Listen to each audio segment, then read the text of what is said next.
huwag niyong ibasura ng agad-agad ang mga maintenance ninyo. Adjuvant si Tibicus hanggang sa gumaling na tatay. Nakuha? Yes! Yes?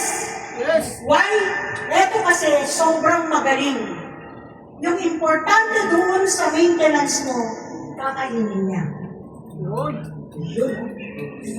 Kaya napansin nyo, lahat ng pasyente nyo, binigyan nyo ng Tibicus, gumaling. Tama po? O, sino dito, hindi nagpasyente, gumaling ang pasyente, hindi gumaling ang pasyente. Lahat, di ba? Yes. O.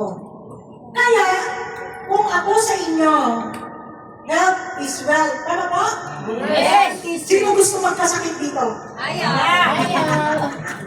Ayaw ko na. Di ba?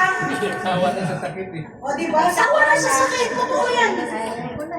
O, yung asthma nyo, na simpleng asthma. Eh, hindi. Nag-infection muna pala kayo. Diba? Bago kayo makarating sa asthma eh. Yung alveoli nyo, napuno pa yan ng bakterya. Bago hindi kayo makahinga.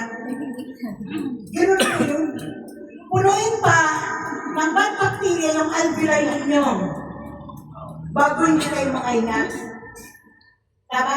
So, kung makakinalalamunan, laklak na kayo agad ng Tibicus.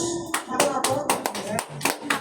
Kung may sipon-sipon na po kayo, laklak na kayo ng Tibicus. After 2 to 3 days, wala na yung sipon. Nagkaibigan? Yes! Proven ko yan. Kasi, bago naging multi-level marketing si Tibicus, gamit ko na yan, ma'am, for almost a decade. 10 taon ko na mahigit na binibigay yan si Tibicus sa mga pasyente. Kaya swerte po ninyo ngayon because we are realizing healthy and wealthy family. Wow. Seryosohin mo to. Ay, seryosohin mo lang. 2 oras sa isang araw.